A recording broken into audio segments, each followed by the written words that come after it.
Israel não deveria ter existido, não como um povo recém-saído dos campos de concentração nazistas, sem exército, sem armamento, sem aliados dispostos a lutar por eles, mas em 1948, durante o silêncio do mundo, os judeus declararam independência e no dia seguinte foram atacados por 6 exércitos árabes. Essa é a história de como um povo fragmentado sobreviveu ao impossível e criou um Estado com sangue, desespero e milagre. Após a Primeira Guerra Mundial, o Império Otomano foi desmembrado. A região onde está Israel hoje era conhecida sob domínio otomano como parte da província da Síria Otomana. Não se chamava Palestina. Em 1920, a Liga das Nações concedeu à Grã-Bretanha o controle do território e os britânicos passaram a chamá-lo de Palestina, resgatando um nome imposto pelo Império Romano quase 2000 anos antes, após a invasão de Jerusalém e a destruição do Segundo Templo.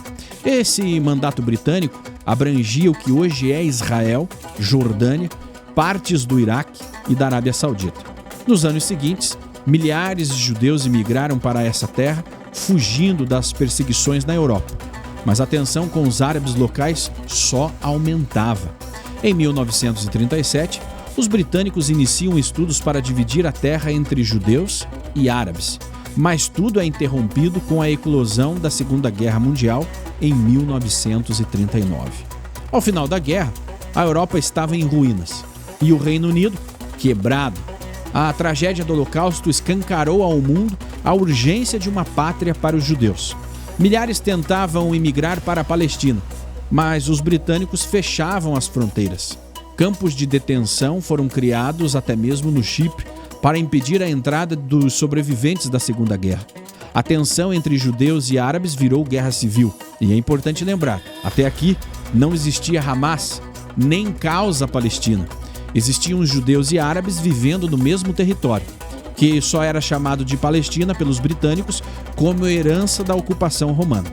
Em novembro de 1947, a ONU aprovou a Resolução 181, a partilha da Palestina em 2 estados, um judeu e outro árabe, com Jerusalém sob o controle internacional. Os judeus aceitaram, os árabes não, e ali começou a verdadeira guerra. De novembro de 1947 a maio de 1948, grupos paramilitares árabes atacaram sistematicamente comunidades judaicas, comboios e assentamentos agrícolas em todo o território. Foram meses de um intenso confronto civil, com atentados à bomba, emboscadas e conflitos diretos nas ruas de cidades mistas como Jerusalém, Haifa e Rafa. Os britânicos, enfraquecidos pela Segunda Guerra e pressionados economicamente, já não tinham mais controle efetivo sobre a situação.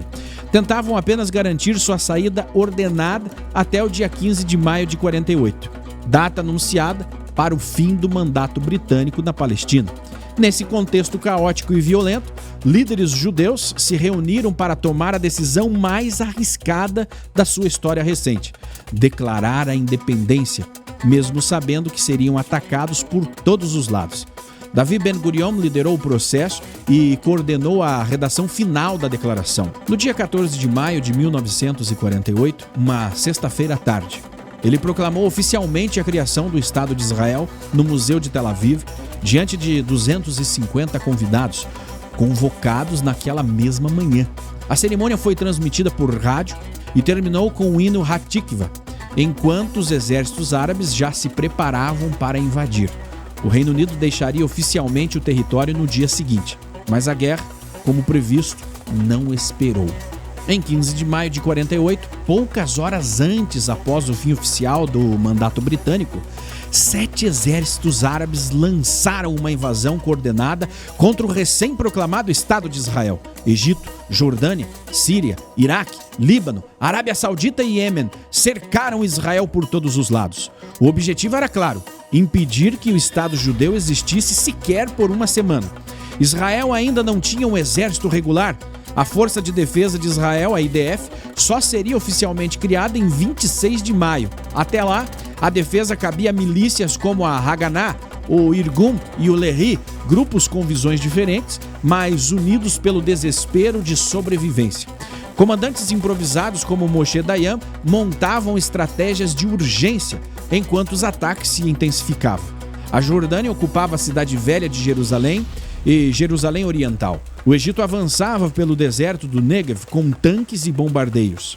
A superioridade árabe era esmagadora. Mais de 60 mil soldados contra pouco mais de 20 mil israelenses. Muitos deles sobreviventes do Holocausto, recém-chegados e sem treinamento. Mesmo assim, cada casa virava um bunker, cada assentamento resistia com o que tivesse: rifles velhos, coragem e oração.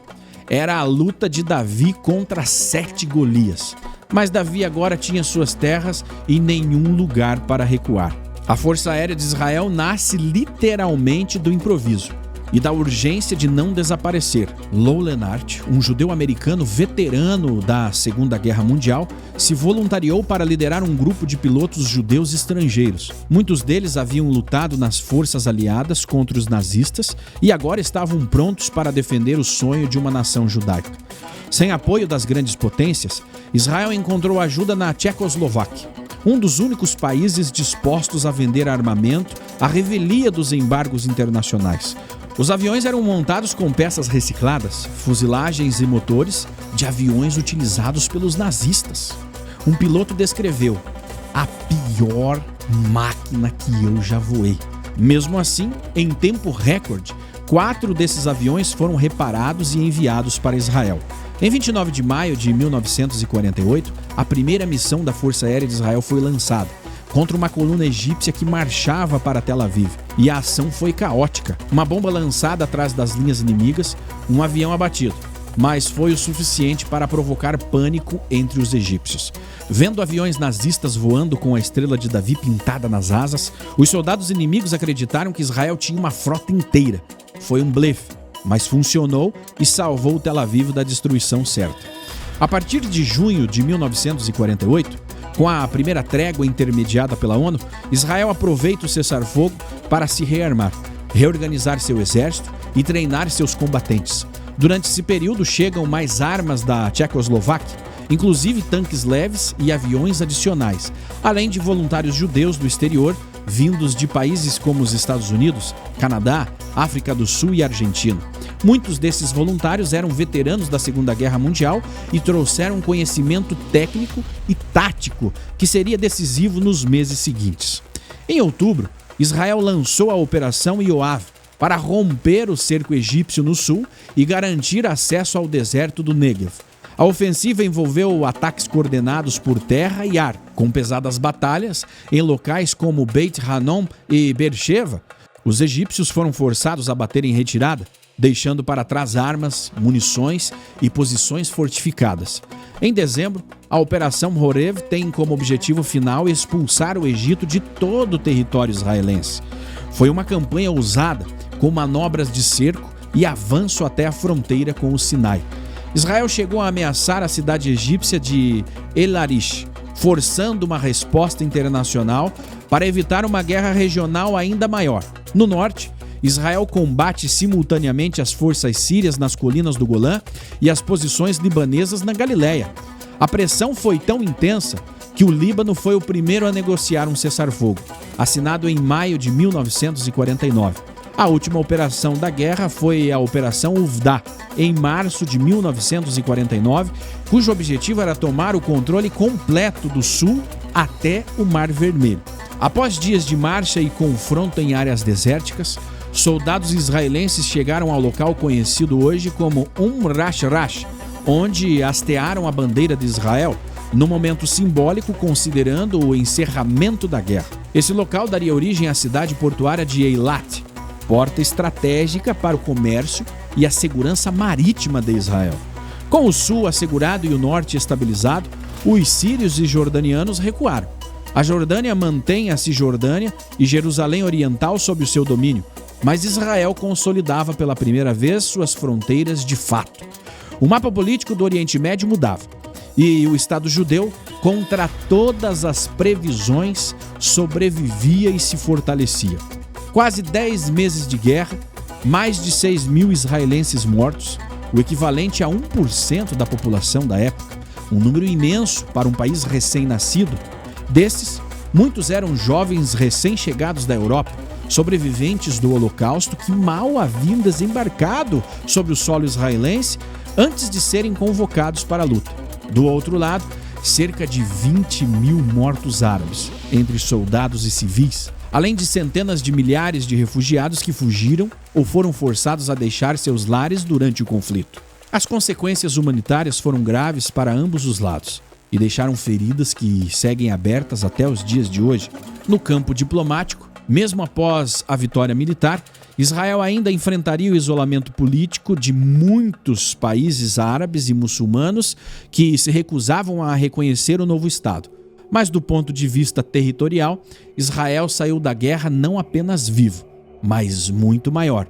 Conquistou cerca de 60% a mais do que o plano da ONU havia previsto, incorporando áreas estratégicas que garantiriam viabilidade geográfica e segurança defensiva. A independência foi mais do que declarada. Ela foi conquistada na batalha, em cada casa, cada monte, cada estrada. O Estado de Israel se consolidou com coragem, fé e sangue. Israel venceu contra todas as probabilidades. De um povo dizimado por Hitler, nasceu um exército. De um deserto, nasceu uma nação. Hoje, Israel é moderno e vibrante, mas as marcas da guerra estão por todo lado. Nas pedras de Jerusalém, nas famílias, nas memórias. E cada soldado, cada civil que caiu em 48 fez parte de um milagre histórico. Se essa história te tocou, comente, compartilhe e diga nos comentários: você teria tido coragem de lutar sem armas por um país que ainda não existia? Am Israel Hai. O povo de Israel vive e continuará vivendo. Se inscreva no canal, ative o sininho das notificações, deixe o seu like no vídeo e eu quero convidar você para se tornar um membro exclusivo do nosso canal, tendo acesso a conteúdos antecipados e ao nosso grupo de WhatsApp para falar comigo, com os nossos professores e mestres aqui da nossa plataforma. Faça parte desta comunidade gigante de brasileiros que apoiam e defendem o direito de Israel de existir. Fique agora com mais um vídeo que vai enriquecer ainda mais o seu conhecimento. Nos vemos na próxima. Shalom!